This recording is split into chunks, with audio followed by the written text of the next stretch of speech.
they own a win over the Cowboys. So obviously that Christmas Eve game with Philadelphia, huge. But remember, the Cowboys play the Colts, the Texans, and the Jaguars in back-to-back weeks. You can't stub your toe. Jacksonville showed Baltimore yesterday they can beat you if you let them. Houston's not beating you. Houston's awful. Where's that game, in Jacksonville? No, Arlington. Everything's up in Arlington. Huh? No, it's in Jacksonville. It's in Jacksonville? Is it? Well, the Colts game is in Arlington. Yes. The Texans are so bad. Can you believe Lovie Doesn't Smith? matter where that is. Think about Lovie Smith. I mean, we'll give 1/2 second to the Texans. They lost to the Dolphins yesterday, and the Dolphins are really good, by the way. I think they are a contender in the AFC without a doubt, right there with the Bills and the Chiefs. But they changed quarterbacks, right? Davis Mills got benched, and they put who's the former Texas A&M? Kyle Allen in. But they split reps during the week. Why? Who does that? If you're going to switch quarterbacks, just switch them. You know, Kyle Allen had 3. Like he even said, I've only had like 3 first-team reps the whole year, and now I'm going to split reps in a game I'm going to start. Well, wonder why he's rusty when the game begins and they get down big because he had a couple turnovers. That is so Texans. They got down in a hurry too. I mean, if you're going to change quarterbacks. Give him the first-team reps the whole week, so he can give himself the best chance to succeed. That is such a Texans thing to do, but they're lousy. But, yeah, I think those are your 3 in the NFC. AFC, I think there's a deeper pool of teams, Buck, because I think the Chiefs, the Bills, even the Dolphins are in the conversation. And I think the Bengals made a statement yesterday, going into Tennessee and beating the Titans at their own game, getting real physical with them, taking Derrick Henry out of it, and doing like they did last year in the AFC playoffs, going into Tennessee and knocking them off. I still think Cincinnati is in this conversation in the AFC. I don't think Baltimore, until Baltimore can figure out how to close out a game. But they are 7-4, and all 4 losses they've led by double digits in the fourth quarter. They've lost all 4 of those games. They did it again yesterday in Jacksonville. I can't put them in that consideration until they learn how to close games. So, we're Cleveland out of it totally. Yeah. Well, they are going to get Deshaun Watson back. But yeah, I mean, as far as teams who I think can go to the Super Bowl and play at that level, it's the Chiefs, the Bills. I think the Dolphins are in that, Buck. When Tua is healthy, you know who Tua reminds me of watching him closely the last couple of weeks? He's a left-handed Drew Brees. The ball comes out so quickly. His recognition. Yeah, they don't get a chance to hit him. No. That ball is gone. You're right. They have so much speed. And he just, his ball handling skills with the play action and then the quick passing game with Tyreek Hill, who he hits him in stride on these little crossing routes, and that dude is good night. And Jalen Waddle's really good. They've added Jeff Wilson to give them a better running game. I know the big question about the Dolphins, Buck, is can they play in weather? Could they go play in a cold weather game with that offense? And that's in doubt. They got to go to Buffalo, don't they, still? Well, right now they lead Buffalo, and they beat Buffalo. That's the thing people forget. They have not lost a game that Tua Tagovailoa started and finished. They're 8-0. But they still have a game there. They do. They have to go to Buffalo. But they already own a win over them in Miami in that game that they won. Remember, the Dolphins beat Baltimore this year. So they have put themselves into that conversation. So my hierarchy in the AFC is Chiefs. Who do you like, Bills or Dolphins? Bills or Dolphins? Bills. Over the Dolphins. Yes, still. I think it's very close. They're both 8-3. And then I'm putting Cincinnati. I really am. Because Cincinnati winning in Tennessee yesterday without Joe Mixon. You guys didn't think that before we left the other day. I was ready to take the Titans, and I got the look, and I'm like, You did take the Titans. You did take the Titans. That's what I'm saying, yes. Oh, yeah. But you guys are thinking more towards the Titans, too. No, I mean, that's why I'm saying I think Cincinnati made a statement. That was a statement game for them, for sure. Yeah, one-day game that I think a lot of people thought would go the other way. What did Derrick Henry end up doing? Not much. Not much. As long as stuffed him? They stuffed him. And that's what was impressive about the Bengals yesterday without Joe Mixon is they played a physical Titans brand of football with Joe Burrow. More so than the Titans did? Well, it was even, and they had the better quarterback play. I mean, Burrow was better than Ryan Tannehill in that game. And I'd say this for Burrow, that the offensive line that they rebuilt in the offseason, it's starting to gel. It's starting to get better. And once he gets his receivers back and everything. They get Joe Mixon and Jamar Chase back healthy. Yes. I think they're back in that conversation like we saw them a year ago, make it to the Super Bowl along with the Chiefs. And I don't know what to say about the Chargers. They won yesterday in a game where they were down in Arizona, and they went for 2 and got it, beat the Cardinals 25-24. They look the part at times, but at the same time, I can't put them in there. It's the Chiefs, it's the Bengals, it's the Dolphins, it's the Bills in the AFC. During the NFC, the 49ers look the part now. Look out. Yeah, and somebody said I'm just a Kyle Shanahan homer. No, I mean, The Niners are one game back of the Cowboys record-wise. They're 7-4. And I know they lost the first game of the year to the Bears in a rainstorm in Chicago. Yeah, their level of play on defense at every level. Yeah, remember the 49ers had pitched back-to-back second-half shutouts. Yesterday they pitched a shutout. They didn't allow a point to the Saints. They won 13-0. They've got Elijah Mitchell back at running back to go with Christian McCaffrey, to go with Deebo Samuel and George Kittle. I think that's a team on the rise. I really do. They're 7-4 now, but you could look up and see them, sitting at 10-4 or 12-4. I mean, they're really good. Cowboys have 3 winnable games coming, so they could be 11-3. The question is, who's going to knock off Philadelphia?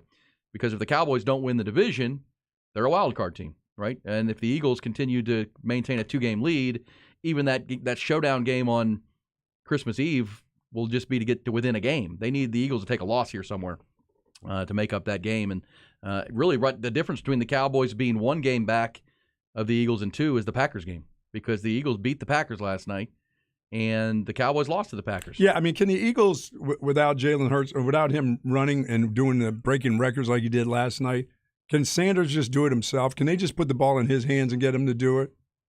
Or are they going to need Jalen Hurts? He has to be that second guy, doesn't he?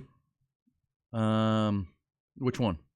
Oh, the Eagles. Miles Sanders? Miles Sanders. Well, I'm still surprised the Eagles didn't make a trade for a running back at the deadline. Yeah, I am too. I really felt like they needed to upgrade. I know they tried to get the kid out of Cleveland, Kareem Hunt. Didn't work out. But, yeah, I think they're pretty pedestrian. That's a place where the Cowboys have an advantage, because Tony Pollard and Zeke Elliott as a combo are really good for the Cowboys. And now, if you're counting Jalen Hurts as a running back, too, which you have to, that's pretty good combo, too. Well, he ran for 157 yards last night. Ty said he had 120 in the first quarter. It was ridiculous. He was running all over them. You're talking about losing containment? Oh, my God. He just walked outside. Well, a lot of these were designed runs for him. Oh, yeah. Especially on third downs. Yeah, it's not just third and short either. They use him as a running back without it, because his running skills. Remember, Jalen Hurts was a power lifter in high school. This guy was like a squatter. Pounds. Yeah, that guy is tough to bring down. He's not your, he's going to run through you with those arm tackles, and he's not afraid to be physical. No, he's not afraid of the contact. No, and he's a problem right now. Cowboys have to make up that game, and again, it's the Packers game. The Packers haven't beaten anybody in the last 2 months, but the Cowboys. That's their one win, and that one sticks out and it's a game you were up 14 points in the fourth quarter, you end up losing. That's got you 2 games back of Philadelphia, not just 1 game. And again, I think the Cowboys are in that conversation without a doubt, right there with Philadelphia, right there with San Francisco. And it's really to be the team that stays healthiest. And you wonder if this latest story about Odell Beckham, which it's such a bizarre story, it came out during the games yesterday, that he was removed from a flight by Miami-Dade County Police. The reports that Odell Beckham could be signing soon with the Dallas Cowboys. Or someone else. Or the Giants. Yeah, approximately 9:30 in the morning, officers from the Miami-Dade Police Department were dispatched for a medical emergency at an American Airlines flight. The flight crew was concerned for a passenger. Turned out to be Odell Beckham. They tried to wake him to fasten his seatbelt. He appeared to be coming in and out of consciousness prior to the departure, fearing that he was seriously ill and that his condition would worsen through the 5-hour flight. They called for police and fire rescue. They found Mr. Beckham. They asked him to exit the aircraft, which he refused to do. Then the whole airplane was deplaned. All the passengers had to get off, and he was escorted to the non-secure area of the terminal and made other arrangements. So no one knows what's going on. Was he having a health emergency? Was he hammered? Was he just asleep? Sleeping pills, probably. Yeah, was he hopped up on something? Was he just asleep? And so I don't know. Until the deal, I'm sure if you're the Cowboys, you're going to look into that. Okay, what was that all about? That seems weird. I don't think this will be that big of a deal. Well, to determine what it is. I know it'd be a big deal if I was on that plane and I couldn't. I got to get my ass off. Yeah, come on, trying to get home on a Sunday morning from Thanksgiving Hell dinner. Yeah. I got to get off because of him. Yeah, I would have been given. Oh, you got a rash. Odell? Oh. OBJ. Come on now. No, I don't. Where's my letter at anyway? Obviously, if it was some pain pill, mix of pills not good or whatever, but the Cowboys will certainly look into what was going on there. Let's get to the other headlines, though. Trending topics real quick to start this hour. Make sure you're fully in the know as you get up and out. Top Gun Equipment Rentals bring you the news, and we'll start with college football and headed into the championship Saturday. Of course, the Longhorns knew they had to take care of their own business on Friday to give themselves a chance to make the Big 12 championship game. They did that. physically dominated the Baylor Bears in the second half on their way to a 38-27 win. They finished the regular season at 8-4. Texas outscored the Bears 21-8 in the second half. They pounded the ball on the ground with Bijan Robinson, Roschon Johnson for 220 rushing yards, 3 scores, and the defense held Baylor to just 56 second-half total yards and 0 offensive points. They finished at 6-3 in Big 12 play. Unfortunately for the Longhorns, Kansas State then went out and whipped Kansas on Saturday night, 47-27. They claim the second spot in the Big 12 at 7-2. Wildcats will face TCU, undefeated Horned Frogs, for the conference title on Saturday in Arlington. The Longhorn season is over. They'll learn their bowl destination officially on Sunday of next week. Head coach Steve Sarkisian is going to meet the media this morning to recap the win and the season. 11 o'clock. We'll carry that live for you here on The Horn. The new AP Top 25 rankings are out. Quite a shakeup coming out of the weekend, obviously. Georgia remains in the top spot. Some people thought Michigan may ascend to number 1 after their impressive beatdown of Ohio State Saturday in Columbus. They are at number 2. TCU up to 3. They shellacked Iowa State on Saturday. They'll play for the championship this Saturday in Arlington. 11-1 USC is up to number 4 after their win at Notre Dame, or over Notre Dame, on Saturday night. Tough news from San Marcos yesterday. Texas State has dismissed Jake Spavital after 4 seasons as their head football coach. Only 13 wins. Athletic director Don Coryell, in a statement, said the program simply didn't win enough games or make the desired progress to believe that the immediate future would be different. The search for a new head coach is underway. Also on that coaching carousel, looks like Wisconsin is going to land Cincinnati's Luke Fickell to be their next head coach. Matt Rule has inked a new 8-year deal to be the head coach at Nebraska, and reports that Colorado, the Buffaloes, have offered Deion Sanders their head coaching job. We'll keep you posted there. Also, Sunday afternoon basketball at the Moody Center. How about the Longhorn women? They get the win over Princeton, 74-50. The All-American point guard Rory Harmon made her season debut coming off that foot injury. The sophomore scored 11 points in the Longhorns' victory. If you missed it on Saturday, 4th-ranked Texas men walloped UT-RGV in that throwback game at Gregory Gym, 91-54. Longhorns now 5-0. Their next big game comes Thursday night, showdown with 10th-ranked Creighton at Moody Center. Also Thursday night, if you missed it, Texas volleyball team announces the number 1 overall seed in the NCAA tournament. Field of 64 revealed last night. They're going to be the number 1 seed. They're going to host Fairleigh Dickinson coming up on Thursday night. They'll have a second-round match on Friday night at Gregory Gym.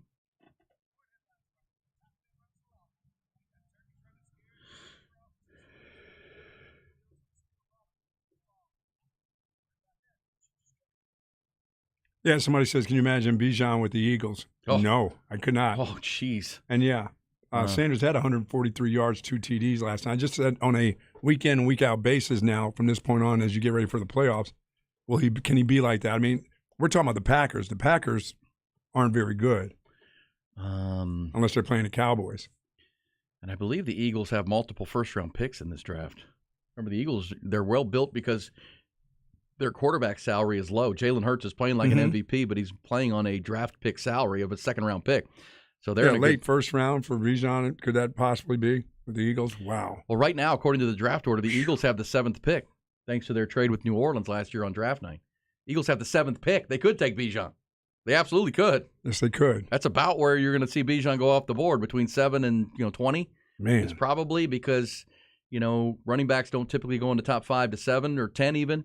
But he's a different breed. Bijan's a different guy. I mean, he's people compare him to Saquon Barkley, who was picked 2nd overall back in the day. I don't think he goes that high, but the Eagles will be in a position to take him without a doubt. And the Eagles have their own pick, which is right now way at the back end, number 32, because they're the best team at 10-1.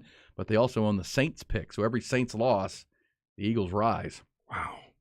Yeah, that would be scary. And I think we did see the end of Bijan's career, unfortunately, but fortunately we got to see it. And the Longhorns, didn't maximize Bijan's, what turns out to be his final season, I don't believe. The 4 losses, close all of them.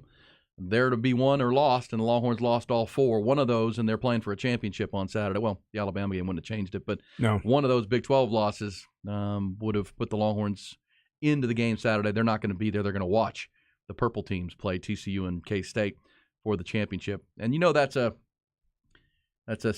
talking point for the new Big 12 commissioner, Brett Yormark, Buck, that this Big 12 championship for the 2nd straight year does not feature Texas or Oklahoma. Right. It was Oklahoma State and Baylor last year. This year it's TCU and Kansas State. TCU is I think TCU's in the Final Four. I know we've had debate about that. I think no matter what happens Saturday, TCU will play in that Final Four after a 12-0 regular season. Big 12 likes that. And, the big conspiracy that's going around is Texas and Oklahoma. Did you see Oklahoma's field goal at the end of their game? Ty, you saw that. That field goal was good. They had a field goal to tie the game, and they called it no good. But every angle I've seen, it's They good. got jacked? They got jobbed. Really? It went over the upright, right? But it was inside the right upright. I mean, even Brett Venables didn't want to get a spine, but he was like, well, from my angle, it looked pretty good. But my angle isn't perfect. They're standing On your under way out. They're standing under the goalpost. But man, it's hard to find an angle where it doesn't look like it wasn't like right over the top. It was like inside of it. Well, I thought Oklahoma and Texas would get jobbed on the way out anyway.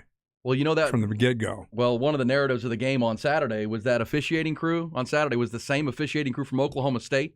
So the no holding bunch? So now in 8 quarters with that officiating crew, they have called one penalty on the Longhorn opponent, and it was for 0.5 yards. It was a defensive offsides that they had to call.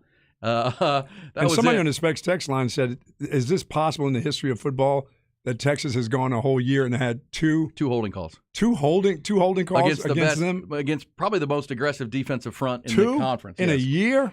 Who were one among the leaders. You mean like the whole year? The whole year. That's not possible. Not possible. No, that's not possible. Well, again, that officiating crew who called the game on Saturday, they've officiated 2 Texas games. They've called one penalty on the Longhorn opponent.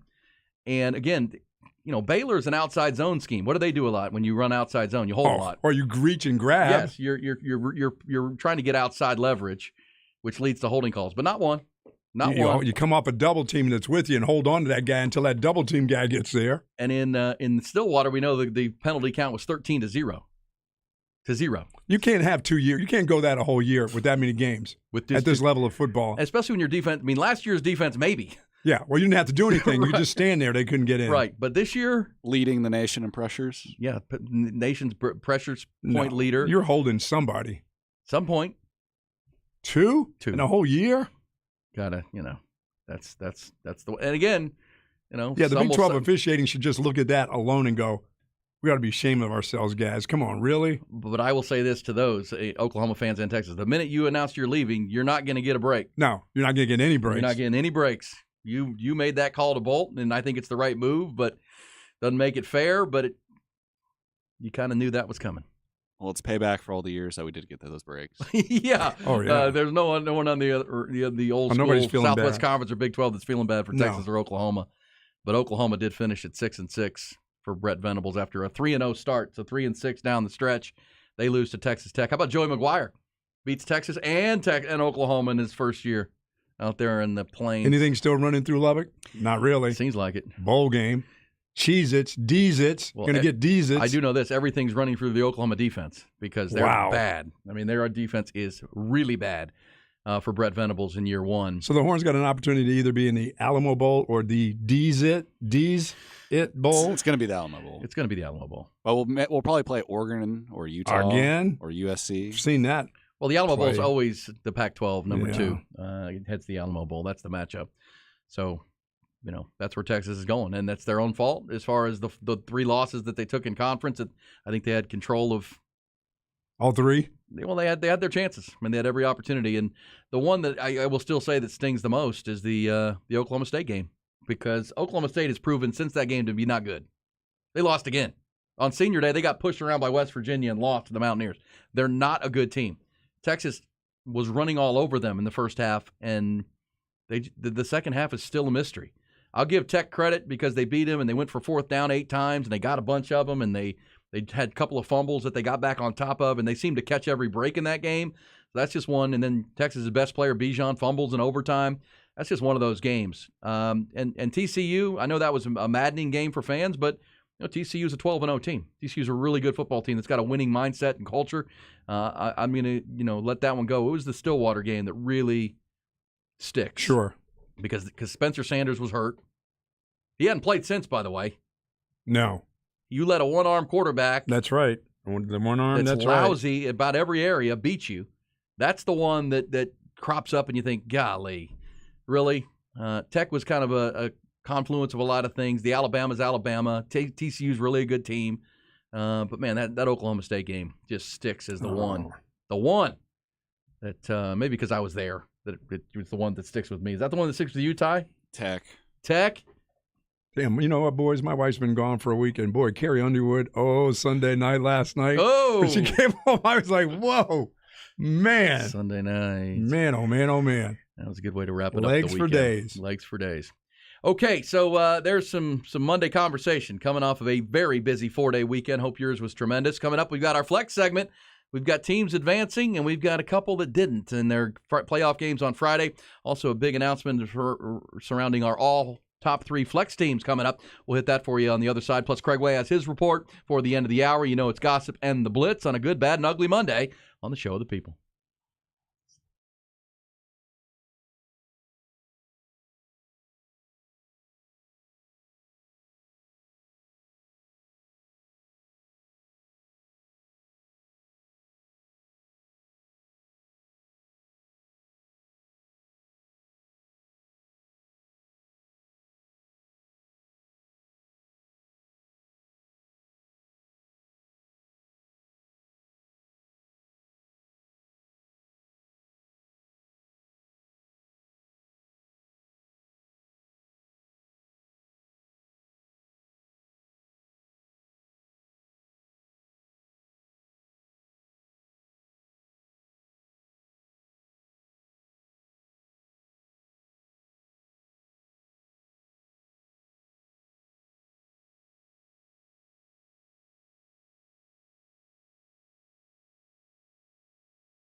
BetUS, folks, to your TY over there, Buck. 40 units up. 40 units up. Are you kidding me? What's going on? He's helping out the Buck with BetUS.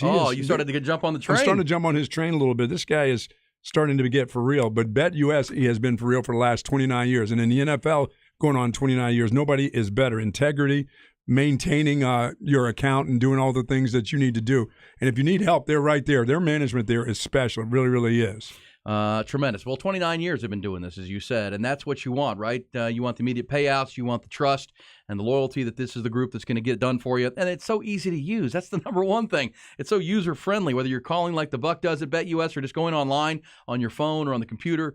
It is so simple. Walk you through it. It just makes it so much fun when you're winning, and obviously only bet what you can afford. That's what it's about. Have some fun with it. But do it at BetUS. They're the best in the industry. You also get those 200% in bonuses for your first time if you mention the Horn. That's our promo code, HORN, whether you call or online. That's HORN, the promo code. It's BetUS, folks. 1-800-79-BET-US or online at BetUS.com.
Yeah, what a second-half performance by Texas. We heard Steve Sarkisian earlier this morning talking about challenging his team at the halftime conversation. Hey, you got 30 minutes left of your Texas career. If you're a senior, let's send these seniors out great.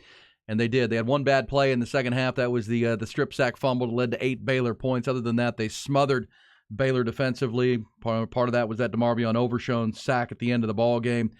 He and Jalen Ford were menaces against the Bears. As we went through their numbers, about 27 total tackles for the starting linebackers. They quarterback pressured 7 times. They had a pick. Of course, that was the Jalen Ford interception in that fourth quarter. They had a sack and a half combined. They had 3 tackles for loss and 3 pass breakups. They really played well.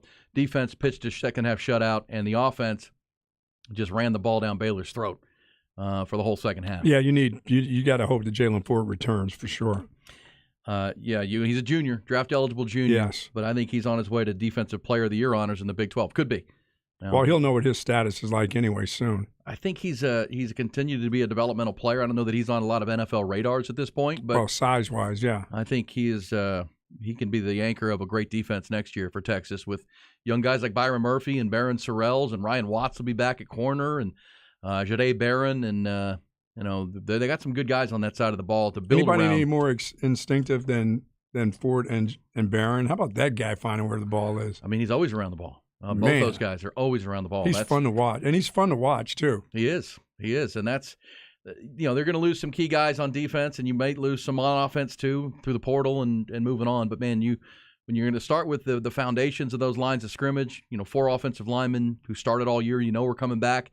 And there's going to be great competition up front with all the recruits that they brought in last year for spots. Another year in the weight room for those younger guys. Mm-hmm. And then defensively on the D-line bucket, linebacker, they should be in a good place. And we'll see another recruiting class coming. And of course, December 21st is when the early window opens for recruiting. Longhorns hope to get the commitment of that kid Anthony Hill, the linebacker from Denton, who's the number 1 linebacker in the state, who had decommitted from A&M. He'd be one to watch. Let me ask you this. How long do you still presume they'll be in this conference? I mean, with the addition of these other groups coming in next year? I think it's at least like next year they'll be in here. The 24 they're going to have to play. 23 they're in the Big 12. I think 24 they're gone. After next year? Yeah, after they'll next be gone. Year. I think they have one more year in the Big 12. Will they be playing with teams that are in here now? Yeah. Oh, yeah. They're a part of the schedule? Oh, yeah, for next year. Wow. Yeah, I mean, I was holding out hope, but obviously it's not, Oklahoma's not ready to move, and the Big 12 So if you think you got forward. Screwed this year, wait till next year.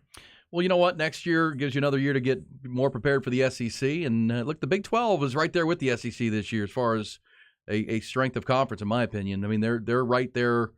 They don't have Georgia, but who does? Nobody. Alabama was a beatable team this year. It's closer than we think, but at the same time, Texas has a chance to have a really good team next year. They have to improve their passing game. We know that. The quarterback play has to improve, whether that's Quinn Ewers. You're going to lose Bijan and Roshan, but I think the running game will still be strong behind a potentially great offensive line. And again, the defense has a lot of pieces to build with. And gosh, from last year's conversation to this, good night, Nurse. Last year was a dreadful defense. They cut that in half essentially. It's total yards per game, yards per play, points. Pete Kwiatkowski did a heck of a job, he and his staff, with this group. And I think that gives you optimism moving forward. All right, optimism for the teams that have advanced to the quarterfinal round of the state playoffs, Buck. That brings us to our Flex segment every morning on this show, the Show of the People, right after 8:30.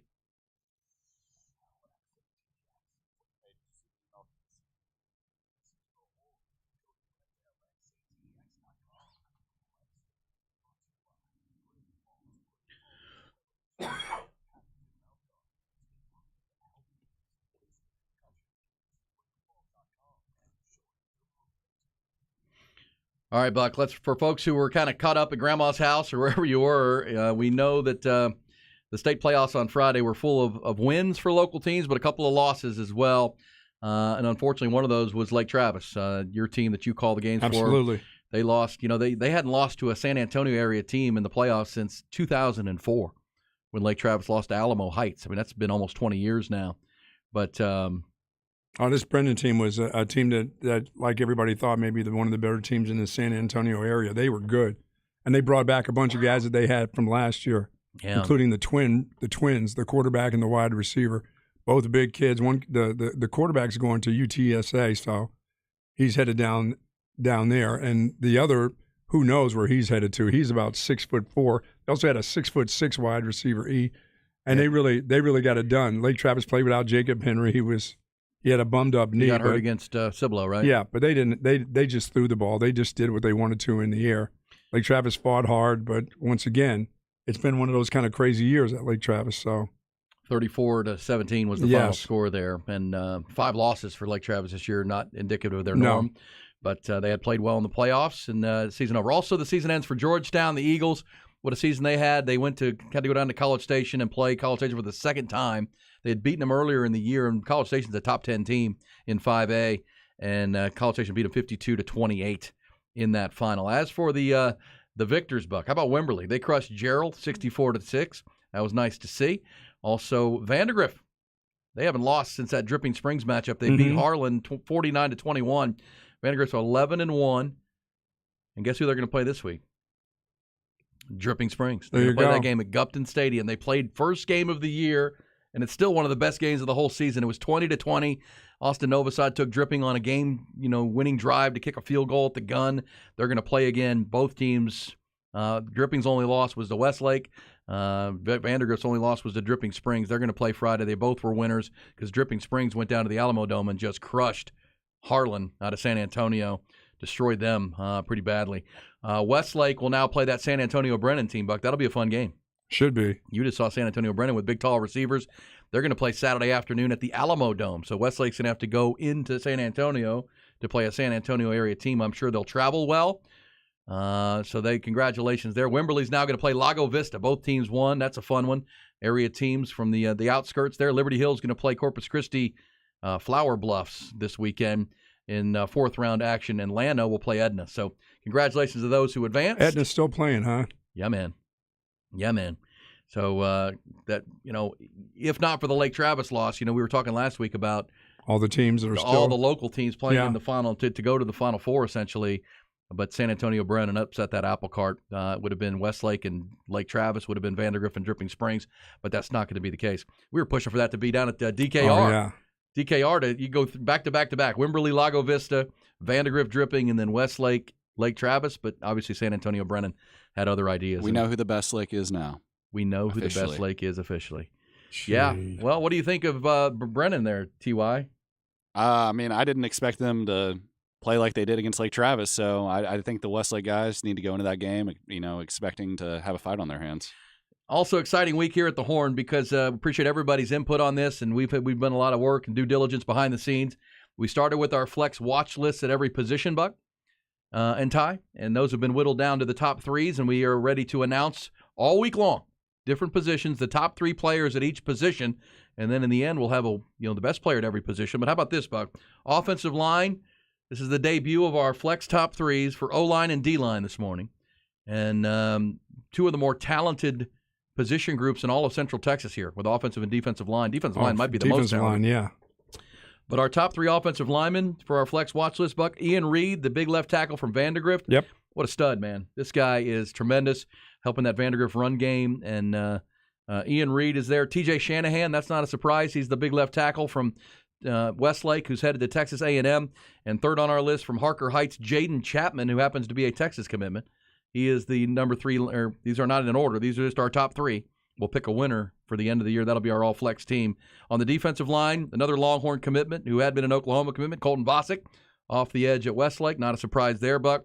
Prince Will Uman Mielen from Manor has made our all-flex. A good year, yeah. Tremendous year. His brother is balling out at Florida right now. In the SEC, and then the Round Rock, the Dragons defensive tackle, Ansel Nador. This kid going to Tech? He's a Tech commitment, and he is on our top 3. So congratulations to those 3 young men and student-athletes. They have made our top 3. We'll announce each position throughout the week, Buck, across the board. So congratulations to the teams who have advanced. That would be Westlake, Vandergrift, Dripping Springs, Liberty Hill, Wimberley, Llano, Shiner, and Granger advancing. The rest seasons come to an end. Great year, and now the top 3s this week. The big stuff happens now. The big stuff. The big stuff. So the big stuff, Ty. How was you drove down there in the rain, did you not? How was that trip? It was just more misty than anything. I hate driving in the mist. It was just kind of a, if you can get past the mall, Oh man, on Friday. That little section there for about 8 miles was just jammed. and the construction that's going on there south of San Marcos, Always. right at as you head to the outlet mall towards New Braunfels. That's kind of treacherous, but glad you're okay. Yeah, and unfortunately, you don't have another game to call. No. You and Marcona, great season. No, it was a good season. It was up and down. It was a little different, but guys went through some adversity. Got to go through that adversity, so you're not used to what you saw there. So get used to it. And a bunch of kids coming back. And a bunch of guys moving on. You know, I'm all gung ho on that Wimberley team. With Leon, he's a sophomore, right? Yeah, he'll be back. He'll again, have a few more years. Yes. Well, look, I And think Nico Hamilton, all these guys come back next year. Jacob Henry, who didn't play. I do think Central Texas has a chance to have some state championship teams here. Obviously, the Dripping Springs Vandergrift winner has a chance. And unfortunately, one of those teams will not advance. What a matchup that will be. Westlake, obviously. They haven't lost a game in, 53 games in a row now. So they have a good chance to go back to back to back to back. Is that 4 in a row, for crying out loud? Pretty amazing for Coach Salazar. And, yeah, Wimberley. Wimberley has a good look if they can get past Lago Vista. But Lago Vista, Wimberley beat them pretty handily in the regular season. They get them again. So Wimberley, the Texans, as far as local teams that have a chance to win a state title, I think those are the most likely. All right, we'll come back. When we do load up your blitz, we already heard the Craig Way report because Ty had a malfunction in there with the system. We'll get that fixed. We've already heard the Craig Way report, so we can have an extended blitz, Buck. You know what that means? Bring it. Oh, no. Bring it like Bijan and Roshan did to the Baylor Bear defense. Just pound it at 447-3776. We'll get a little salacious gossip in here on your Cyber Monday. It's B&E on the Horn.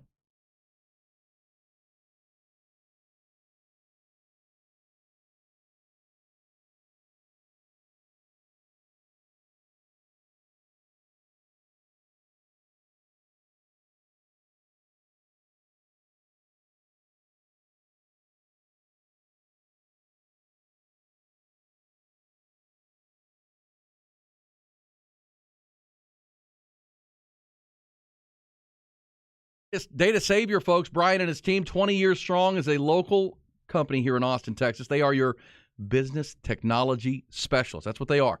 And if you have a small business, and I've told you, 95% of businesses are considered small businesses, you have to protect your data security. You know that. No matter how large or how small your business is, you got to protect that. That's your information technology.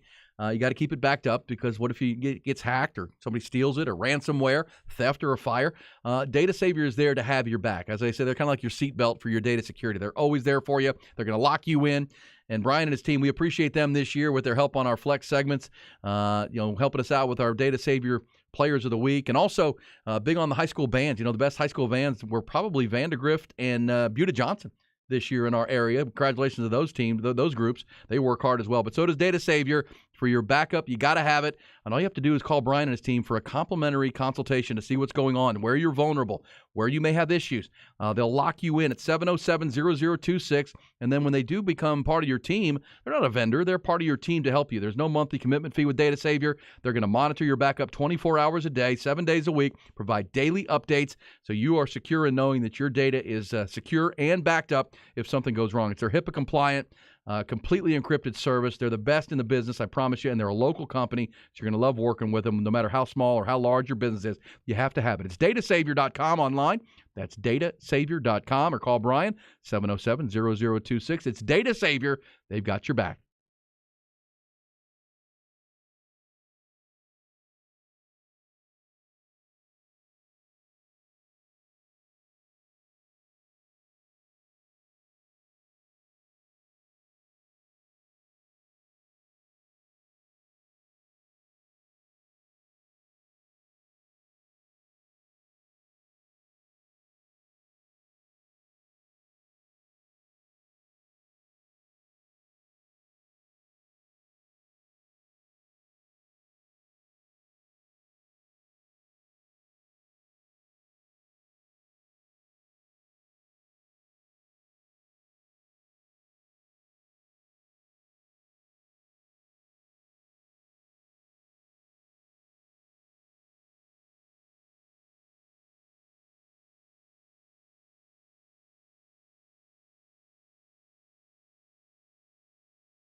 No games, just the gossip ahead of your Blitz, which is coming on Monday Blitz. Being chided by our listeners in Jarrell that I did not mention that Jarrell has advanced in the state's high school playoffs. They beat Port Isabel. Good job. Port Isabel down there. You like going down to South Padre Island. Yes, Port I Isabel, do. Not far from there. So congratulations to Jarrell. They have also advanced into the quarterfinal round of the state playoffs. Apologies there. Hey, you know that Salacious Gossip always brought to you by our great friends at Bud Light, Brown Distributing. What a great year we had on Bevo Boulevard with 7 home games with the cold Bud Lights and the burnt orange cans, the official domestic beer partner of the Longhorns, the Texas X's, and the Texas OU game. Friday turned out to be, we thought it was going to be wet, Buck, and kind of a washout. This was kind of cold. This was 55 and a little breeze, but not bad. Great crowd, and always love that on Senior Day. I hadn't been down on Bevo Boulevard, Buck, for Senior Day because all the families are out. So the parents of all the players and grandparents and uncles and aunts are walking around with signs. There, yes. And we got to meet Mauro Ojomo's parents, and Blake Brockermeyer was out there with his wife because, of course, Luke had his senior day as one of the 29 seniors honored. That was really a cool event, and we appreciate Bud Light for being that partner with us on Bevo Boulevard and all of the fun. Hope you had the Bud Light throughout the weekend, watching all the games and Thanksgiving and all that went on. Okay, so here's the gossip, Buck. I mentioned this to you the other day, but reports continue to persist that Lionel Messi is closing in on a deal to become a player and part owner of the Inter Miami MLS team. Here comes Messi. Bring it. To the MLS. He'll be the highest paid player in league history, and he will join the MLS, that according to multiple reports. There's also folks pushing for Ronaldo. Cristiano Ronaldo has been cut loose by Man U that he could end up in the MLS. It's going to be unfair. Bring in both. Well, maybe Austin should make a play. Where's Matthew McConaughey when you need him? Soccer. Front and center. Awesome. I'm so happy my wife's coming back. I'm done with these pets and animals. Your animals I had a flying cat on me the other day. Flying cat? Yeah, the cat here got comes through the blitz call. Flying cat. Hey, hey, Bucky. You know what I like? Flying cat. The cat got through the back door. Cat in the I'm trying house. to get the cat out of the house. And so I had to get the chicken out, the baked chicken to get the cat out. And so the cat's on the counter. I'm teasing the cat with the chicken. Dude went airborne. She goes airborne on me right into my chest, knocks the chicken out, gets down, gets the chicken, and still gets out of the house. Nothing like flying cat, let me tell you. Flying cat. I had enough of that. All right, so now people are pointing out that Wimberley beat Jarrell. My Jarrell score was from the last week when they beat Port Isabel. Wimberley, why does the Jarrell guy give me grief? Because I didn't mention Jarrell. Jarrell It lost. was last week. Jarrell got punked. Come on now. They had a great season, though. Wimberley's really good. All right, here's your gossip, Buck. So in addition to Lionel Messi, we also have Cyber Monday today. Here are some tips if you're ordering on Cyber Monday for your Christmas shopping, which you say is done. Yeah, done. Shop early because most of the good stuff will sell out, right? Make sure you're getting a good deal by looking up old prices on site. There's a site called Camel. Be careful with that one. Camel. That's, yeah. Also, it says to opt for in-store pickup if you can. That avoids shipping delays, costs, and porch pirates. Oh, yeah, those criminals. Porch pirates. By the way, that, depending on what you do, can be a real felony now. It's not one of those little misdemeanors, so. Stay off my porch. Yeah, especially mine if you don't want to get shot. Stay off my porch. Can't be on my porch. No. Okay. Also, so you told me that you gave out a bunch of $1 bills over $200 worth of, yes. That's such a nice thing for you to do. Well, it's just change that I collect. You play golf and you get in trouble if you put change in your pocket and your wife happens to put it in a washer. That's one of the no-nos for me. I keep forgetting for the last 5 years. Well, that's why I got the water cooler in my closet. Just dump your change every day in it, and then at the end of the year, you got like $500. I had $600. I gave away over $200 in ones. Well, listen there. To the corner people. Gamblers, you're up 40 units. I don't think you need your pennies. And there will be a day where I need them. Yeah, hold on to them. Hold on to them. I wish I'd have seen the dirty little homeless girl. I could have gone down and helped her out, but I didn't want to go back to that McDonald's. She would have wanted another hug, E. And you know how I am about hugs. You'll give them dollars, but you're not hugging. No, not hugging. You're not hugging me. No. Okay. But if I only want a hug, well, guess what? You'll be doing without the hug today. Okay. Well, that was very nice of you. Hopefully you did something to be giving this holiday weekend because it is the season of giving, Thanksgiving. Absolutely. And thanks to By the way, and our sports. folks at the Blue Santa need help. Either it's with the recession, there's a little bit of they're struggling with the toys that are going to be given out December 17th. So look up the Blue Santa, Police Blue Santa, and help them out if you can. All right. You've been a big part of that. I have been. I look forward to it again. My kids we used to love doing that. It was an annual. Yeah. Now my kids are not kids anymore. They're all like married, but they can still do it. That's right. Still can do it. Get them out there delivering those gifts and being a part of Blue Santa, Operation Blue Santa. Let's get to your blitz.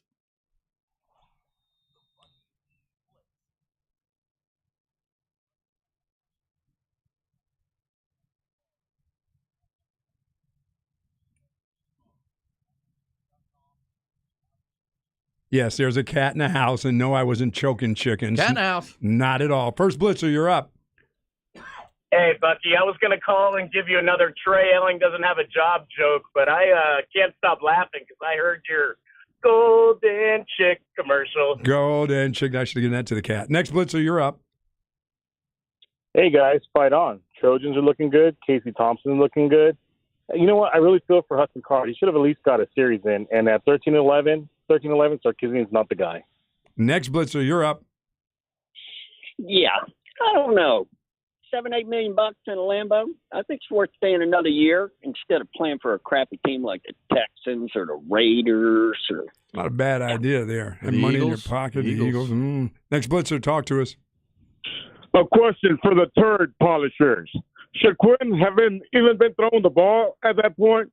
Yeah, just run for a first down and had a drive where they ran the ball every play for a touchdown. Touchdown, And then touchdown. what did they do after that? Next blitzer, you're up.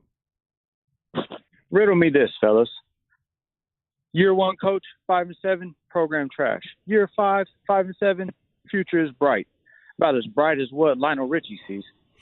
Yeah, that's Jimbo. Jimbo 5-7 in year 5. They had a crowd there, though. Next blitzer, you're up. Yeah, hey, this is a Pastor Smasher. Hello, Smasher. It's the season of giving, and I give these nuts to Oh, y'all. gee. D's. Come on. It's the D's that's bowl. Next blitzer, you're up. Yeah, this is Bev, Kearney. Yeah, hey, cat in the house. I'm on the way. Oh, Cat in shit. the house. Oh, I knew it. Flying cat in the house. Next blitzer, you're up. Yeah, this is Bev Kearney also. Yeah, I got a subscription to Camel. Gee. Next blitzer, you're up. Well, it's been a long year, but the third youngest team in the nation just beat number 5 at home. Just in their Cheerios. How'd y'all do? We'll get into that because I do think it's interesting that the guy said Sark not the guy. I think Sark proved a lot as far as the CEO of a program. Give me that 8-4. year to year, but obviously 8-4. He has known. This is what we'll talk about coming up is moving forward because there's a lot to build on. Foundation strong, which it wasn't 1 year ago. I think Sark proved a lot to a lot of people, but at the same time, the 4 losses were winnable games that fall at the feet of the coaching staff and players for not executing in big moments, or else they wouldn't be going to the Alamo Bowl. They'd go to play for the Big 12 title game. Yep. Can't change those things though, but do you Nope. feel like the program is headed in a good to great direction? That becomes the question. We'll talk about that with Sark coming up. Also, the big picture of college football. I think the top 3 teams are already in the playoff, regardless of what happens Saturday. Buck disagrees. We'll hit that. Also, the Heisman race came to some clarity on Saturday and through the weekend. Lot to do. The good, bad, and ugly on a Monday continues. It's B&E on the Horn.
B&E with you. It is beautiful Monday in Austin, Texas. Hope you had a great weekend.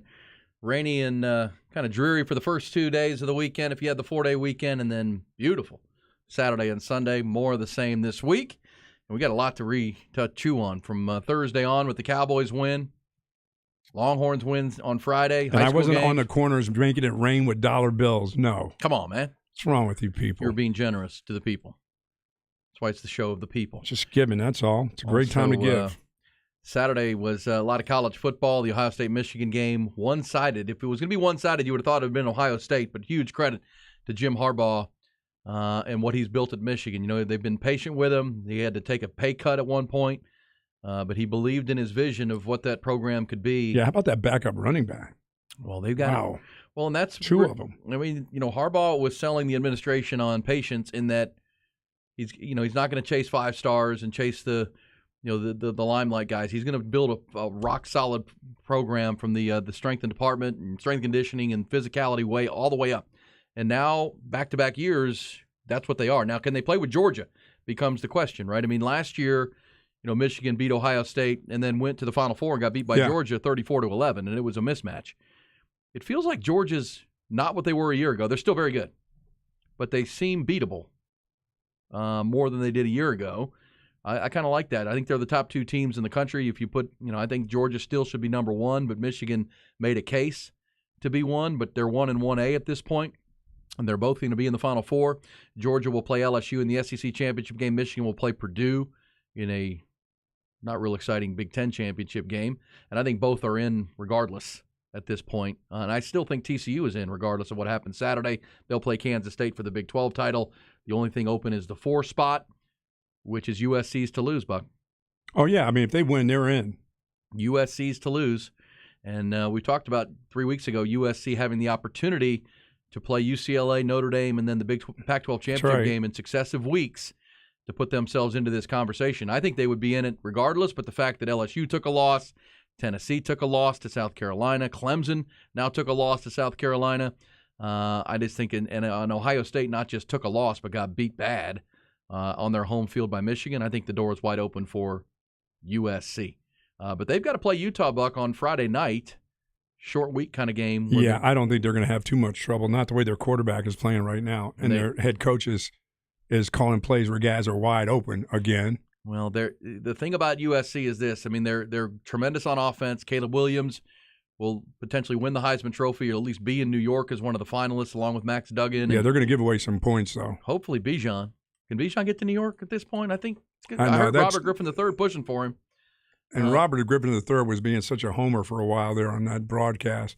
Glad he got off of it a little bit and started to get to the middle at least a little bit. Bijan's, the 29-yard game killed him.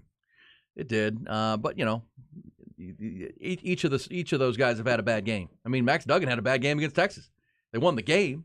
I mean, they haven't lost, but he was not statistically great in that game. Texas really humbled that offense in that football game, and Duggan did not have a great game. But so everyone's had a down game over 12 weeks.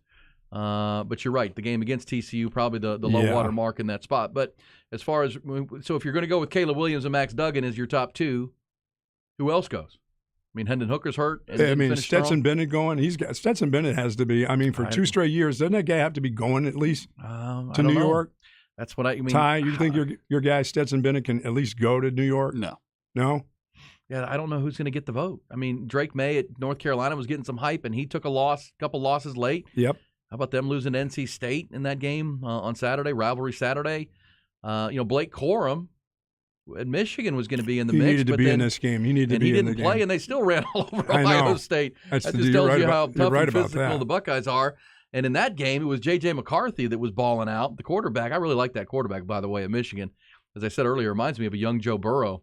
His ability to run but also be tough and get away from pass rush. And I know he had that kind of arm strength because he was getting the ball out there too. Well, when I say it reminded me of Burrow when he was at LSU, there were so many times that Jim Knowles dialed up a really good blitz and McCarthy would beat it. Like he would roll out of it and get away from the sack and make a play down the field or at least get rid of the football to not take a sack or make a mistake. We saw Quinn Ewers struggle with that on Friday. J.J. McCarthy's a good player. And but, yeah, does that eliminate Blake Corum? at least take him out? Or does that push Bijan Robinson with the way he finished? Bijan's numbers should get him there. I think so too. He's but the leader. It's just when you get on national TV, that one was we were staring dead at it. We had talked about it that day. That's possible. I mean, if he doesn't, it'll be that game that stands out as the one that set him back. But he leads the nation in total yards from scrimmage. He's over 1,500 yards now. His back-to-back games with the 250 game and then this one with almost 200 and 6 touchdowns. May put him there. And that was a great TV audience on a day after Thanksgiving. Robert Griffin III, who's a Heisman Trophy winner himself, arguing for him to beat in New York. So at least there's a case to be made. And the fact that there's not 2 others, I guess they could just take 3. I don't know. I don't know how the vote's going to fall. And those votes will be due next Sunday after the games are played Saturday. Max Duggan and Caleb Williams have a chance to make another case, and Stetson Bennett. Yeah, and Bryce Young has to be out of that, doesn't he? I think so. He won it last year, obviously. They had a good game to finish, but against Auburn. But, interesting. I think there's more clarity on the Final Four than there is on the Heisman race at this point. There's also clarity on the Longhorns. They're 8-4. Their season is over. We're going to hear from Steve Sarkisian today at 11 o'clock. His, season wrapping up news conference, media availability. And, the guy on the Blitz said Sark's not the guy. I think Sark is the guy. I really do. I really think Sark has proven a lot to me personally as just an observer, someone who covers Texas football in 2 years. I think the program needed a reboot, and I think he rebooted it. I think he weathered a 5-7 season through the reboot, and I think this year 8-4 is a nice step forward. And I'll say the biggest thing for me, Buck, is the lines of scrimmage have flipped completely in a short amount of time. They now have a chance to be tremendous on their offensive and defensive lines for the foreseeable future, and that had to happen. He also is recruiting at a high level. He's hiring coaches at a high level. He's building relationships with high school coaches in the state and with the important people he needs to build relationships with. I think he's checking a lot of boxes right now. Well, he needs to check the box of maybe getting an offensive coordinator so he can be the CEO and the head coach. Yeah, I believe still. I think so. He has to look. I think that's one of the things he may look into himself, or at least have someone who has more input on game day. That kind of stuff. I mean, what's David Shaw going to do after he's now resigned? I mean, is he just stepping away for a while? Well, I mean, it's been 13, 14 years at Stanford, maybe more. Well, and the program has slid, right? He took that over from Jim Harbaugh, and when it was really good, and he kept it good for a while, but it slid. They're not nearly what they were. But at the same time, David Shaw's a really good football coach. I don't know. I mean, we'll see. That would be the next step for Sark, is do just like he did last year. You went 5-7, and you had to make a lot of changes organizationally.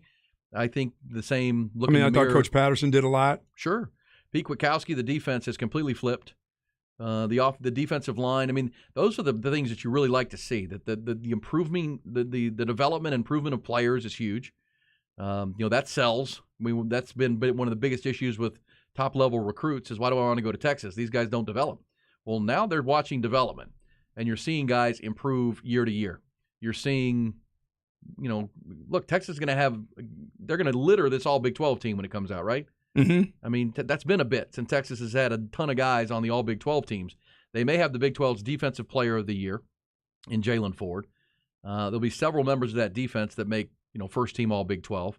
I think on the offensive side, Kelvin Banks, the left tackle, is going to be the newcomer of the year in the conference. Bijan is going to be first team all Big 12. I don't think there's any question. Jatavion Sanders, at tight end, has a chance to be in that conversation. The improvement is what you're looking for. You want development on top of player acquisition. You can't have one without the other, right? If you're recruiting at a high level and acquiring players well, but you're not developing, that was Tom Herman. Yes. Players aren't improving. If you're doing both at a place like Texas, you have a chance to be really good. And those two things are big check boxes: recruiting, player evaluation and acquisition, and then development of said players. And timing. And the timing was right this year to be in that Big 12 championship game, I believe. And they were their own worst enemy in getting there, right? Yeah, I mean, they let a couple of games get away that shouldn't or couldn't, or you didn't play championship football in 3/4 quarters of Big 12 games. And some games, some of those things get you beat, like guys jumping off. I mean, guys, illegal procedures 2 times or 3 times in a game or twice in a row. That time you got away with it. You won the football game. But there's other times when those things will hamper you, and you'll look back and say, we just barely lost that game, but if we didn't do this. They'll get to the point where they get done with that too. And that's cohesion with this offensive line group. as a group where they feel confident they don't have to jump a gun. They'll understand how they get off, what get off is all about. Yeah, I'm looking again. Yes, you're going to have guys individually make mistakes, and you got to clean those things up. And they've overcome a bunch of right. that in games. Well, and that's right, because we're talking about bringing Cliff Kingsbury or David Shaw. I mean, I think if Sark were to promote, I think he would just go with someone who's already on his staff, right? A Brennan Marion type guy who has people think has a high future as an offensive coordinator. He came from Pittsburgh, and in year one brought some new concepts that I think helped the offense. That's a type of guy who you could lean on to maybe be your game day play caller, so you can do more of the CEO stuff week to week. That's just a conversation to be had. Look, I know they're having it in Columbus with Ryan Day. A lot of people are wondering if Ryan Day is losing the big picture because of all the play calling stuff. That he's the play caller, he's the OC. It's all of it. The only one that does it who does it at a super high level? And is it Lincoln Riley? Well, it's not like Lincoln Riley's won a national championship yet. I mean, he is the best offensive mind in college football, in my opinion. Yes, and he calls the plays, but until he wins a natty, the guys winning natties are Kirby Smart, Dabo Swinney, Nick Saban. I mean, they're not calling plays, right? They're not a coordinator. Yeah, Lincoln Riley has one loss. He went from a place and walked into a new place with. He's a great coach. I'm not, but he doesn't have a national championship. He hasn't built a championship program. And those at Oklahoma were arguing that at the back end he was letting it slide a little bit with the recruiting effort. And is that a conversation? I'm not saying definitively that Sark should hire an offensive coordinator or not. I'm saying Texas, being the CEO and the head football coach at Texas is a big job, just like it is at Ohio State. It's a very big job. Can you do all of it? Or are you losing a little bit here because you're doing more here, vice versa? And could it be done by someone on your staff and you focus more? That's a because again, I really thought. Guys that don't call the plays and have offensive coordinators, they still have the final say when the play. They hear the play. They go, not today. We're not running that. You don't think Nick Saban has a huge say over what the defense is on game day? Of course, but he's got a defensive coordinator, always has, who's calling the defense on game day.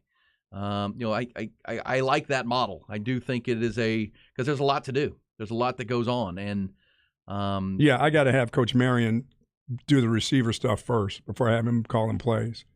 I need to see an incredible improvement in wide receiver play before I give a guy play calling. It's fair. Yeah, because I thought they were just very average at wide receiver. I mean, Kyle Flood's technically the offensive coordinator. He's done it before. He's technically the offensive coordinator, so there's a name there too. But just because I do think the thing I like about Sark is he's introspective.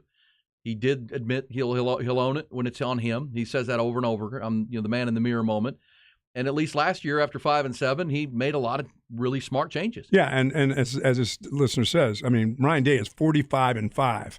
I mean, and we're questioning his play calling. Trust me, they want him out. Oh, I know. I mean, they may want him out, but the guy has lost 5 games. He's 45 wins and 5 losses. 90% of his games. Get it? But in that state and in that game, you got to win that game. Remember a guy named John Cooper? Oh, believe me, I do. You got to win that game. I beat him every year I was at Illinois. You got to win that game. Yeah. And Jim Harbaugh now has ownership, and they get the game in Ann Arbor next year. Whew. And talking about some pressure. Well, look, any Ohio State fan would tell you that the program, from a physicality standpoint and a fundamental standpoint, has slid since Urban Meyer left. By the way, I'm not saying Sark should have a offensive coordinator. I'm just saying that's something that he'll look into possibly. Sure, no, I think I'm not saying he should. I didn't think at any time his play calling needed to have another guy calling the plays for him. It just they didn't carry out the play. I mean, there was stuff where a guy would miss a ball. There was something that the quarterback.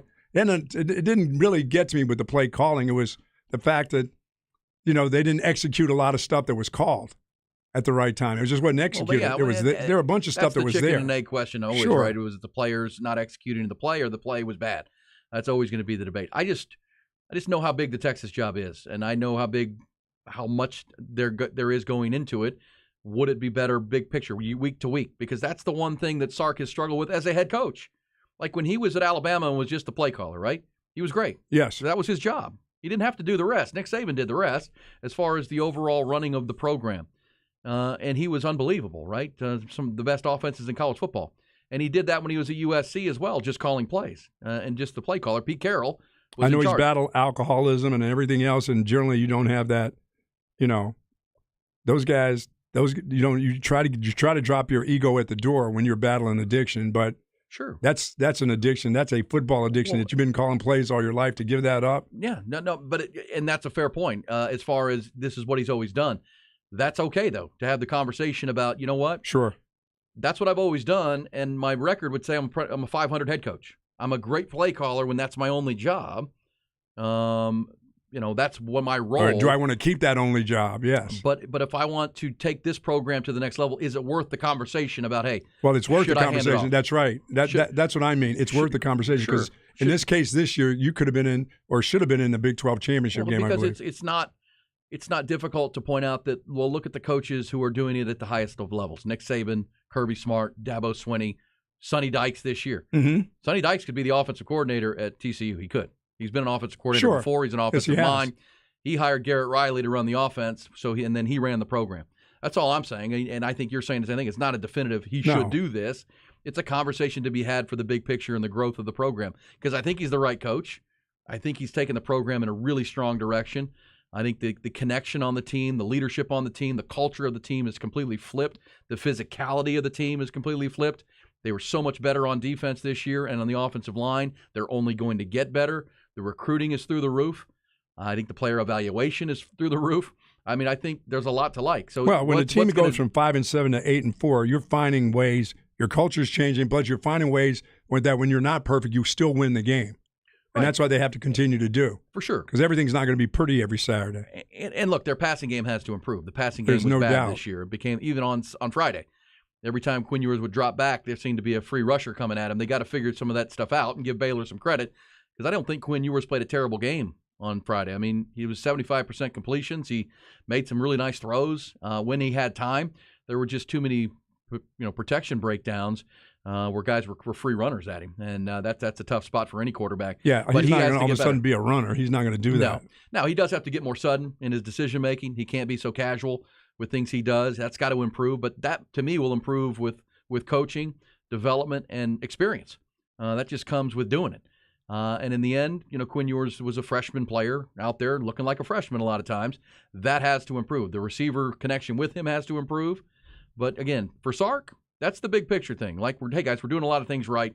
Would I consider handing off the offensive coordinator role so I could be more of the overseer and the CEO of the program, still have a huge hand in what goes on day to day and within the game, but give that role to someone else. But if you want to know, and people are asking the question, what does those extra bowl practices help you out?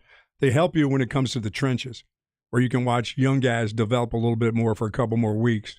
Oh man, I mean the bowl practices are invaluable. It's like a second spring practice. Well, it depends on how you look at it. Some say this is some coaches will say, no, this is a reward for a good season, a football season.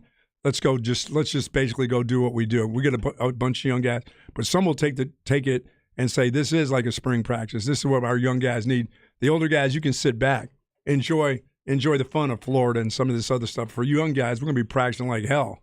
Yeah, you need it. I think typically in this scenario where you're going to be in the Alamo Bowl or a bowl like that, I think it becomes the first week is big time for the young players, right? Sure. The first week becomes about youth. Then you get into game plan. Much like they did for their bye week, right? Sark talked about during the bye week, they got their starters off their feet and let the young guys get a lot of reps and get a lot of it's not a waste of time, guy. It's not a waste of time, no. It's invaluable. I think any coach would tell you because you don't get it back. I mean, you can't get those 2 weeks on the field with players back.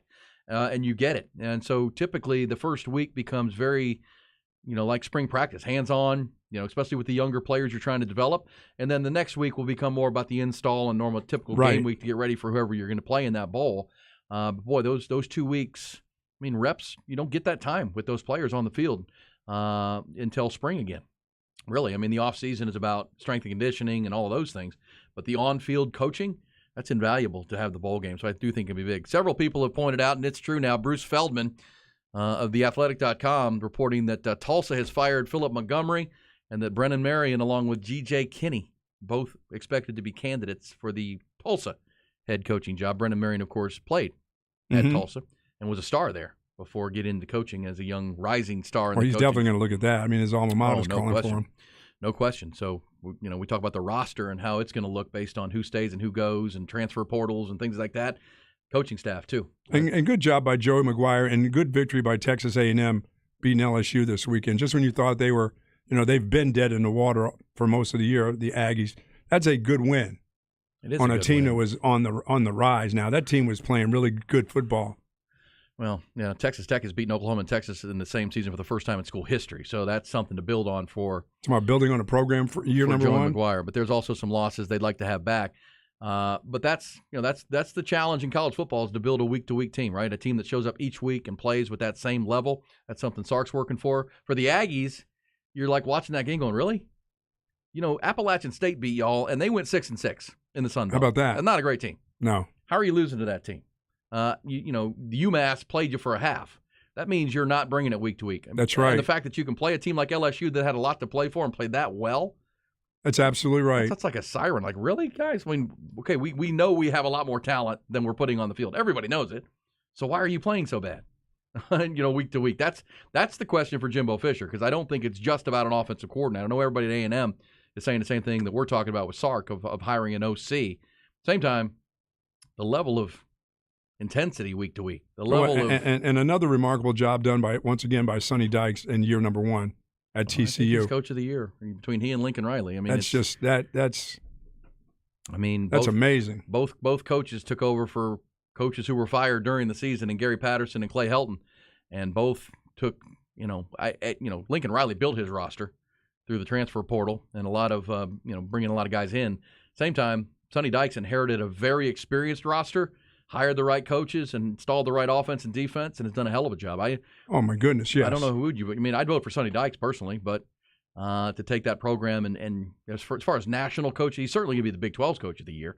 But as for national coach of the year, I mean, those are your two leading contenders without a doubt. Well, undefeated. It's never been done in the Big 12, correct? Regular season. I mean, 12-0. Texas as a first year coach, right? First year coach. First year coach, Denver went 9-0.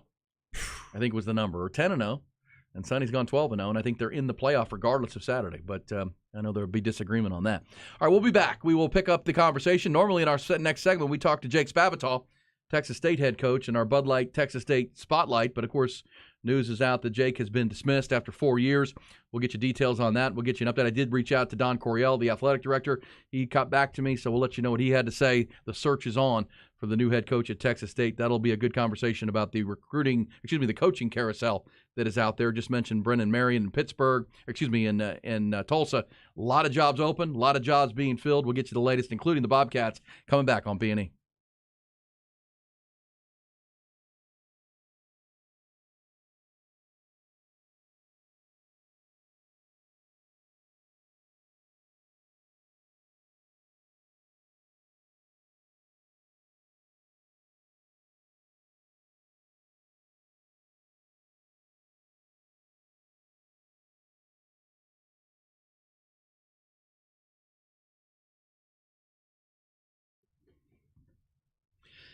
Callahan's General Store, still here, folks. Still there since 1978. They've been a locally owned, family-owned legend here in Central Texas. And what's going on at Callahan's General Store? Well, everything. All you got to do is walk in and I know maybe you pass it on 183 sometimes, coming by the airport. It's right there on your right. On what they used to call, and still call it, their mailing address, Bastrop Highway. It's really 183 in the tollway. But Callahan's still there. But it's a massive place once you get in there. They got everything. You talk about box stores. Callahan's has anything that any of those stores have, I promise you. But they just have it at a higher level, and they're run by local family people and Central Texans.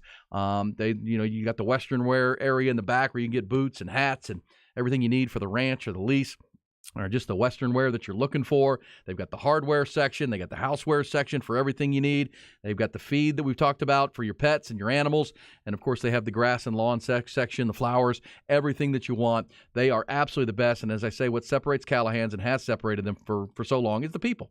I mean, everybody that works there are, lifelong Central Texans. They love helping you find the right products that you need. They know what's going to work and what's going to bloom really well here in Central Texas, how to get your lawn ready for the spring, and they're going to help you with it. I mean, this isn't just, throw you in there and you find out, you go YouTube it. No. They're going to help you. They're going to walk you to the right stuff, make sure you're not overwhelmed by what's going on there and the scope of it all, and that's what separates them from anybody else. It's the people at Callahan's General Store. Find them online at callahansgeneralstore.com or just go by and see them at 501 Bastrop Highway, right there between the airport and downtown. They are the best. And remember, make it a Callahan's Day.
Another 2-sack game for number 11, the Menace, Micah Parsons. Cowboys thoroughly dominate the New York Giants in the second half. First half was kind of sluggish, but the Cowboys flipped a switch and played great in the second half and dominate the New York Giants 28-20. Really wasn't that close. A little backdoor cover by the G-men there.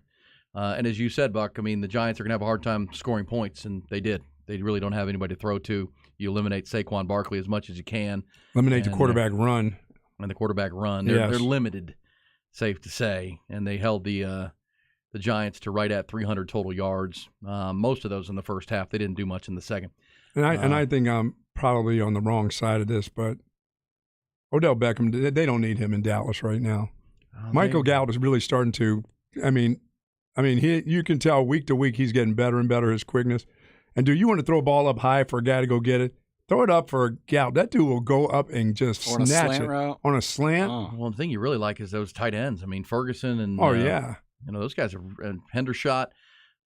Cowboys had a great draft. I mean, we talk about Jerry Jones and GM and that stuff, but Will McClay and Stephen Jones, that scouting department, I mean, they have hit home runs. I mean, those tight ends fit with exactly what they do. Yeah, and the question is, can they bring that physicality when it matters most? And that's going to be in the playoffs because, as we've said all morning, there are really 3 teams in the NFC as we head into December that I think can play in the Super Bowl. The Cowboys are one of them.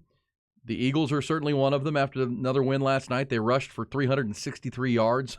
160 of those came from the quarterback.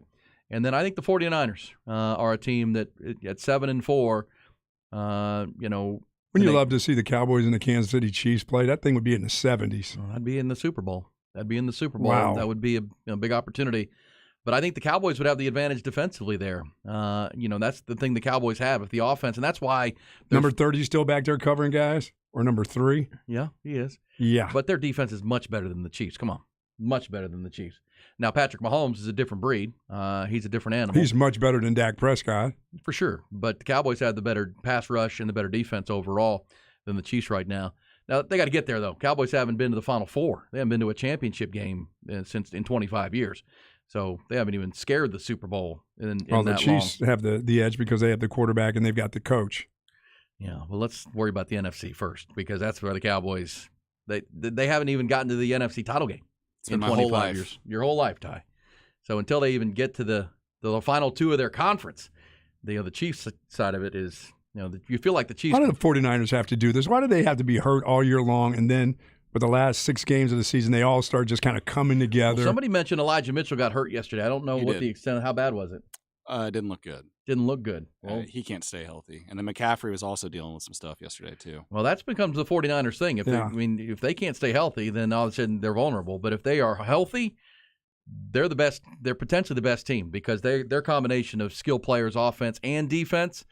The Eagles would argue with me because they're 10-1, and the Eagles have signed Ndamukong Suh and Linval Joseph. They've added some punch to their defense, and they have the worst quarterback out of those 3 teams you mentioned. Jalen Hurts? No, Jimmy Garoppolo and the 49ers. Yeah, Jimmy. Look, you say what you want about Mike Shanahan or Kyle Shanahan. Jimmy G's been to a Super Bowl, and if he connects on one pass, they'd have won that Super Bowl. Well, I saw yesterday he has a better record through like 58 games or however many he's played as a starting quarterback for the 49ers than Joe Montana and Steve Young through that many games. And it's crazy. Look, that's the thing, right? The 49ers, Jimmy G, well, he's been to a Super Bowl and he was in the championship game 1 year ago.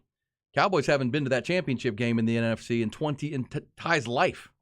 So until they get there, you have to prove it. You got to show it in the playoffs in January. It matters. This feels like a team that has the potential to do that because they're built well on the offensive line. They're going to get Tyron Smith back. Their defense is elite. If they can stop the run, that's been their one vulnerability.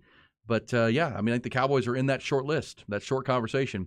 But the problem will be, as I say, if they can't win the division, then they become a wild card team. Doesn't mean they can't get there, but that would be unfortunate for the Cowboys to have their best team in a long time and still be not the division champ, which means you're potentially playing road games come playoff time, not playing at home. Well, yeah, I think that can go down to the wire. Yeah, the Cowboys can beat, I just don't know if the Eagles aren't going to lose. I don't see them losing 2 more games.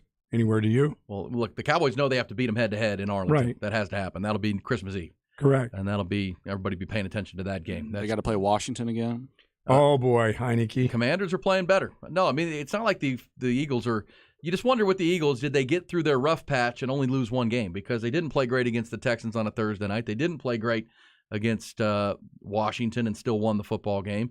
And they didn't really play great last night, yet they won the game, 40 to, 33. How can the Atlanta Falcons just run the ball like that? They can't throw it a lick, but they can just turn around and hand it off. That's the coach's Wow. MO. But here are the games for the Eagles. And if you're looking for losses, and the Cowboys are 2 games behind the Eagles, and Yes. the Eagles have a game in hand because they beat the Cowboys head-to-head. So Tennessee is this week. That's in Philly. Boy, if you're a Cowboys fan, you would have loved to see that game in Tennessee, but it's in Philly. Tennessee just took a loss at home to the Bengals, which They'll be angry. You're right. then they go to the Giants, which we just said the Giants are limited, but that's a divisional game. Then they go to Chicago. I don't think they're losing to the Bears, and we don't know. There's talk that they're going to shut Justin Fields down and just continue to develop that young guy. Then they play Dallas. So what's the likelihood they lose one of those games? Tennessee at home, at Giants, at Chicago. If they don't, when the Cowboys play them, no matter what the Cowboys do, remember the Cowboys have 3 very winnable games now with the Colts, Texans, and Jaguars. And the Jaguars just showed you yesterday they can beat you if you let them. They beat the Ravens in Jacksonville, and the Cowboys play in Jacksonville, but with an improving Trevor Lawrence. But I would say this, if the Cowboys win 3 in a row and the Eagles keep winning, the best the Cowboys can do if they beat them on Christmas Eve is get to within 1 game. Then they would need either the Saints or the Giants to beat the Eagles at the end of the year, both games in Philadelphia. So at some point you need Tennessee or the Giants or somebody to rise up and beat them, or else no matter what you do, you're not chasing them down because, and I keep saying it, but it's about that Eagles, about that dang Packers game. That loss in Green Bay is just killing the Cowboys because the Cowboys let it get away. Green Bay's not beating anybody right now. They're 4-8. Aaron Rodgers is hurt again, too. And the Eagles beat them. So they got that game. You lost it. That's really keeping you from being 1 game back of the Eagles, but instead you're 2. And that was your Viking Fence defensive play of the Cowboys' victory back on Thursday. Hey, real quick, Buck, Coach's Corner. Normally in this spot on a Monday, we would have been talking to Jake Spavital, the head coach at Texas State, but obviously he was dismissed yesterday after 4 seasons at Texas State. Don Coryell, the athletic director, made the decision that the progress just wasn't there through 4 years, only 13 wins in the 4 seasons, 13-35. Coach Spavs, he's not even 40 years old now. Jake Spavital will land on his feet. He'll be a coordinator somewhere, I would guess, and we wish him the best. Absolutely. But that job is now open. It'll be interesting to see. Don Coryell I tried to get Don to come on the show and talk about it. The decision for our Texas State fans and our Bud Light Texas State snapshot, he declined and said, we don't want to talk until he'll come on as soon as they make a decision on the next coach, essentially is what he said. Yeah, that makes sense. And he said, we will be with you as soon as we know. So that search begins. We know that of the jobs that are open, so Texas State is now open. Will be interesting to hear who the candidates are going to be there. Obviously, I think they have to be looking, Buck, for a coach that has ties with high school coaches in the state of Texas. Oh, yeah. I know one of Jake's beliefs was portal, right? He wanted to bring in a lot of guys through the portal, the experienced guys, not get deep into the heavy high school recruiting. And I think at the end of the day, you have to have those high school connections. You've got to know build the high your school program coaches, through that, yes. and then you can supplement. Jake was trying to go the portal route. And But he needed to win games. He thought that was the way to win games. He did. And, I think the roster he left is better than what he got by far, but the wins and losses continued to be a problem. So he's out. The other big jobs, Buck, we know now that Wisconsin has hired Luke Fickell. I think that's an A-plus hire. I think Wisconsin to land Luke Fickell, who had built the Cincinnati program. He turned down some job opportunities last offseason when they were in the playoff. That's a good fit for Wisconsin. Yeah, and that Cincinnati was only going to be so good for so long. That's a big-time get, I think. I think Luke Fickell's a tremendous coach. Yes. Matt Rule's going to Nebraska. That's an 8-year deal. And reports that he's already hired his guy, Satterfield, who was the offensive coordinator at South Carolina, but he was with Matt at Baylor and in Temple and with the Panthers. He just did a great job with Spencer Rattler in South Carolina to get to 8-4. He is going to be the offensive coordinator in Nebraska. That report's out this morning. Also, we know Arizona State, who fired Herm Edwards, has hired Kenny Dillingham, 32-year-old. He was the offensive coordinator of the Oregon Ducks. He's the youngest coach out there now, isn't he? 32. Also, Charlotte had an opening, and they hired a guy, Biff Poggi, who was the associate head coach from Jim Harbaugh at Michigan. Biff. Oh, they hired Biff? Oh, Biff Poggi. Biff got a gig. Auburn needs a coach. Is it going to be Hugh Freeze? becomes the question. Yeah, I think Hugh Freeze is probably going to get that gig. Apparently, Lane Kiffin turned it down, said not interested. Family's happy in Oxford. I'm staying in Oxford. The problem with Lane Kiffin or with Hugh Freeze, he comes with baggage. We know how the situation ended at Ole Miss. It don't matter. They want to win. If they're going to take Lane Kiffin's baggage. Also, there is a current situation at Liberty where a young lady claims that she has direct messages from Hugh Freeze from the coach to her, and she had filed a sexual assault claim against a player on the football team, and for whatever reason, Hugh Freeze thought it was a good idea to allegedly direct message this young girl. No. That's a problem, and she apparently has the messages. So obviously, that's a dope. Obviously, well, and he left Ole Miss in an ugly way with all kinds of issues. He comes with baggage, and some people would point out, well, your basketball program hired Bruce Pearl, so don't get all sanctimonious or anything on us. Bruce Pearl certainly had baggage, and he's worked out for the basketball at Auburn. So we'll see. Hugh Freeze is who they want. Can they work through some of the baggage issues? If not, Hugh Freeze, who? Colorado, who fired Carl Doral way back, Buck, has apparently offered Deion Sanders their job. Also, South Florida has also made contact with Neon Deion. Which one would you want, South Florida or Colorado? I would be in Colorado today. In the Pac-12? Or are you still going to be in the Pac-12? Or where are you going to be? FAU? When I go to No, South Florida. South Florida. Ooh. Charlie Strongs. Yeah, the Bulls. The South Florida Bulls. What about Texas State? Oh. Deion. Or Tom Herman. Oh, Tom Herman? He's in the area. He's in the area. He's still got a house here. Did he and Michelle sell that house? Ooh. Don't know. But we'll keep an eye on. How about Tom Herman? Colorado. If I was Deion, I'd Stanford is now open because David Shaw stepped down. Will David Shaw be a candidate in any of these other jobs? That'll be interesting. Sounds like he wants I did watch David Shaw's postgame after he made the announcement to his team. He said one phrase just kept hitting my head the last 3 weeks, and it was, it's time. It's time, meaning kind of time for a change. Maybe the Gary Patterson kind of thing at TCU. It's just gotten stale. Mm-hmm. Take a step back. Take a step back. Yes. So that the big jobs that are open now. Stanford, I guess, is a big job. Colorado, Cincinnati is now open because Luke Fickell's taking the Wisconsin job, and that going to the Big 12. That's been turned by Luke Fickell into a pretty good job.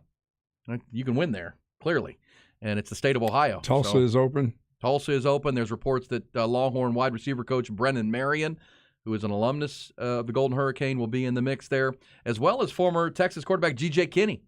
Remember, G.J. Kinney was a Mac Brown recruit who was here and then transferred to Tulsa where he became a really good player. And he's in the mix. He's gotten into the coaching game, and he's a name that they're talking to. So we'll follow that. Also, Georgia Tech. By the way, Georgia Tech, the interim coach that came in, did a nice job. Did a pretty good job. Yes, he did Georgia for a couple Tech is games, open. yes. Georgia Tech's a spot where I would see if you're Deion Sanders. That'd be a job I would want. You think about Deion Sanders in the city of Atlanta? In the ACC? That's a hard school to recruit to, though. Well, the academics. Engineering there? Yeah, big time. You're not driving the train at Georgia Tech. You're actually engineering. Is that the deal? No, you're not. This is not. Dude, this is like real engineers building bridges, things like that. Well, I would imagine the academic standards a little lower at South Florida than they would be at Georgia Yes, Tech. I would say so. But the ACC, well, yeah, I mean, David Shaw looks like he's ready to take a step back. Let's not forget, South Florida's joining the Big 12. That's true. Correct? No, it's UCF. UCF. Oh, Central Florida. Central. Okay, that's right. You're right. Get my directional the Florida Bulls. schools mixed up. South Florida's the Bulls, Florida. correct? Central, Miami, yeah. The Miami. So we'll keep an eye on that. There's your coaching carousel. Auburn waiting on this whole Lane Kiffin thing, or on this Hugh Freeze thing, since Lane Kiffin said no. Colorado wants Deion. Texas State needs a head coach. Yeah, and I keep mean, an eye on for Tulsa. Luke Fickell, I mean, since he may have run its course too, they're only going to get to be. Well, I mean, they're going to try to, keep a coach like Luke Fickell. I mean, there's got to be an assistant at Ohio State that's kicking butt that can come in and do similar. You got to know the state of Ohio. You got to know the Midwest recruiting-wise. That's what Luke Fickell has done. And remember, Cincinnati's joining the Big 12, so they're going to be in one of the Big 3 conferences, the third one. That'll be the Big 12. That's a good place to be for a head coach in my mind. In a very fertile recruiting area like South Ohio and through the Midwest, not bad. Not a bad gig. Now, it's not Wisconsin. I think Luke Fickell's taken a step up into the Big 10. Same time, Cincinnati's a pretty good gig for somebody. And Luke Fickell gets credit for putting it there. Because the question is, how good is the Auburn job? They're going to fire you within 2 years if you're not winning. That's true. And they got everybody that has all kinds of say in what they do there. I mean, Gus Malzahn did a pretty good job there. Whacked. Brian Harsin never really had a chance. No. And they bought him out. So we'll see. All right, we'll come back. When we do, we'll reset these top stories. We'll get you teed up for the rest of the day here on the Horn. It's a busy one. It's like most Mondays. Features a Steve Sarkisian news conference. Light the Tower coming your way. It's a busy one. It's Monday on B&E.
Yeah, pretty awesome.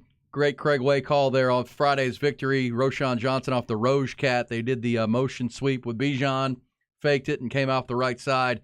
Incredibly athletic to hurdle a defender for Baylor into the end zone. Keep his balance, by the way, and stay in bounds. That was incredibly impressive for Roshan Johnson. And we know afterwards, Buck, when the Longhorns ran for 220 yards on the ground in the second half, pretty much blanked the Bears defensively. I really took that last 30 minutes and grabbed it for the seniors. It was all about Bijan and Roshan. We played earlier Bijan talking about the fans and how emotional it was on what was likely his final game at DKR. Bijan, by Alex Loeb of Longhorn Network, also asked him on what Rojo and the relationship with Roshan Johnson has meant to Bijan while he's been a player at Texas.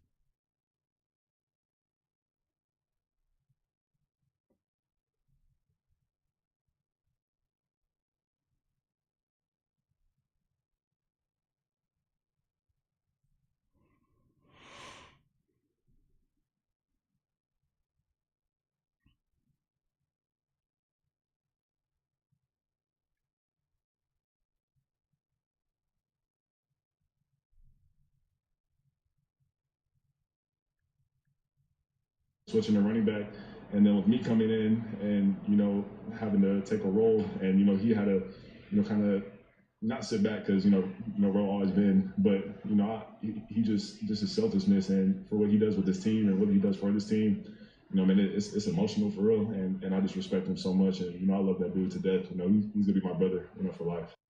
All right, good stuff with that tandem that will both likely be moving on. Now, will they play in the bowl game becomes the question, right? Longhorns likely headed to the Alamo Bowl. We'll know more on Sunday once Championship Saturday wraps up. But, it's become commonplace if you're not playing in the Final Four in a New Year's One Bowl. That and if you're a high draft pick. You kind of shut that out. But we'll see. I bet Roshan Johnson plays. Yeah, and for those that are worried about Xavier Worthy, you can't worry about that. That's just hearsay until that happens, guys. It really is. And it's the way of college football right now. And they have the opportunities to go elsewhere. And if that opportunity comes in, just wish him well, and you'll have somebody to take his place. That's all. Hey, and if he doesn't want to play here, that's true. Then why do we even want him? Well, I mean, it's just the way it is. You're allowed to do that. So, yeah. Well, and the question will become from fans, why would he want to leave? And that's fair. When he's from California, maybe there's an allure there. Absolutely. Homesick. I don't know. He's had 21 touchdowns in 2 years at Texas. He's been pretty damn good. Yeah, I mean, you built something here. And, this will be interesting because we know the portal opens next Monday, 1 week from today.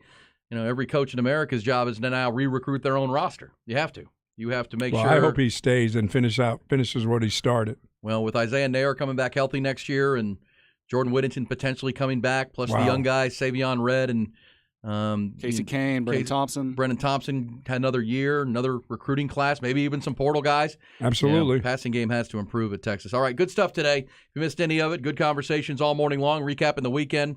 It's all there, podcast at hornfm.com. We got Light the Tower coming next. Sark's got a news conference at 11 o'clock. We'll carry it. Got Chad and Zay through the midday. Ball Don't Lie this afternoon. Of course, Glenn Davis with the World Cup updates. Buck, have a good Monday. You too, bud. All right, go pick up your wife. Ty, keep winning. You got to win tonight? Colts. Colts. Spread, whatever it is. Colts against Pittsburgh. You're taking the Colts tonight. That's the winner. There you go. Craig and the crew next.